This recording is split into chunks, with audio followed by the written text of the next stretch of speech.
Hey guys, how's it going? I just wanted to take an opportunity to discuss something that has happened with my teaching recently. I've been trying to figure out some ways to keep things interesting, keep my students motivated, and just kind of really change up the pace a little bit. And one of the things I decided to do earlier this week was at my home studio, I noticed I had my bongos, I had my djembe, I had some different things at the house. And I decided, why not bring them down here to the students down here at the other studio where I teach and begin to show them a little bit more about this stuff. And what I found is that it was a really positive experience. All of the students really liked it. The lessons went by really fast because I was talking about some new things, and the day went by really fantastically. In fact, I even had some students who asked, are we going to be able to do more of this stuff? Can we incorporate this with the snare drum work and with the drum set? So I just wanted to sort of share with you what I did the other day. The first thing I did was just kind of showed about with the djembe, and I allowed my students to play the djembe as well. And what we did was I just had them put the djembe on and just taught them a few basic techniques for playing hand percussion. Because some of this stuff might even come in handy for them in school too.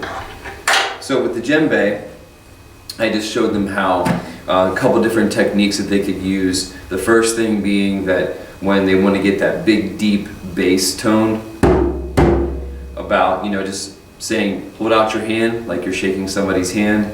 Make sure that these four fingers are tight together. Maybe tight isn't the best word, but just together and not loose and floppy.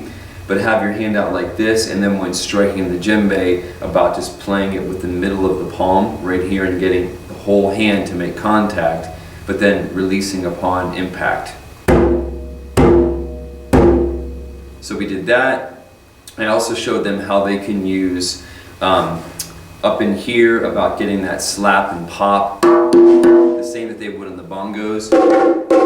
So using from this first knuckle joint right here over and just kind of using the wrist to get that slap and pop sound.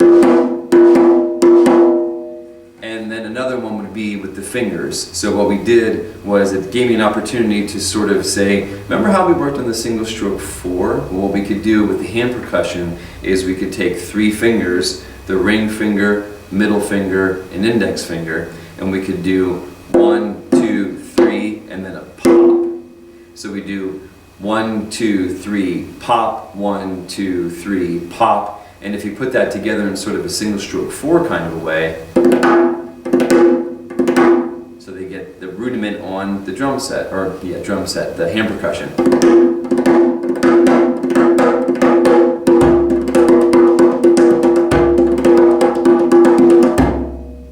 So there was djembe.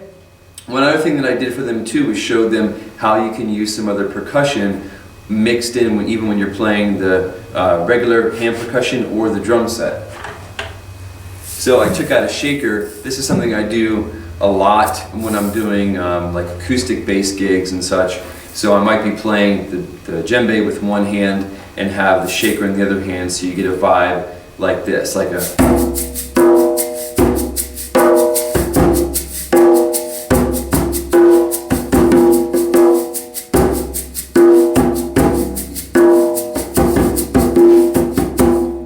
So we can talk about the shaker. And then in my percussion accessories, I had some other things. And I gotta tell you, even as I was going through this stuff that day, it just sort of said to me, this is another thing I can even teach them about too. So I showed them.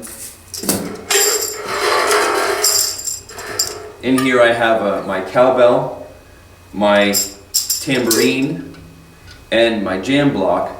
All which, are different percussion instruments, and I was able to show them to them, but also I showed them how each one of these things has a mount on the end, which, if you think about it, a lot of especially younger students don't know that. They don't know that these things can be used at the drum set as well. So I said, hey, all you really need to do is to get this one piece of percussion, cowbell, tambourine, get a cheap accessory mount, hang it off your cymbal stand, you have another fun thing to play with on your drums. So just getting these out, letting them hit them, exploring them, showing them that you can mount them to the drum set was great.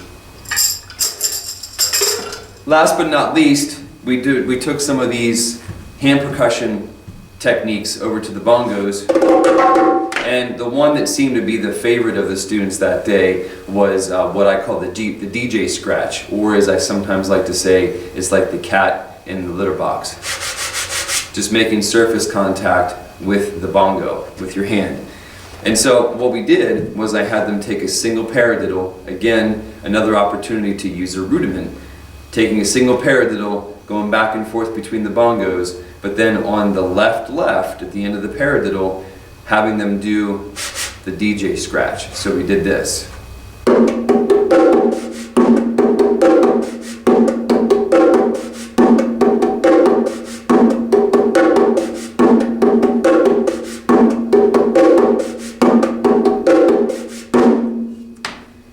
And so, you know, we spent the lessons going over this stuff, and it was a lot of fun. And, you know, I encourage you guys to also share what ways you use to keep your lessons engaging, keep the students interested and motivated, but also for yourselves, you know, because over time, if we keep doing the same things always, it can just get a little stagnant. It's great to kind of recharge those batteries by introducing something else. So I hope you enjoyed this video. I hope it was helpful, and please share anything you might have that could also help me and the other teachers keep our lessons fresh as well.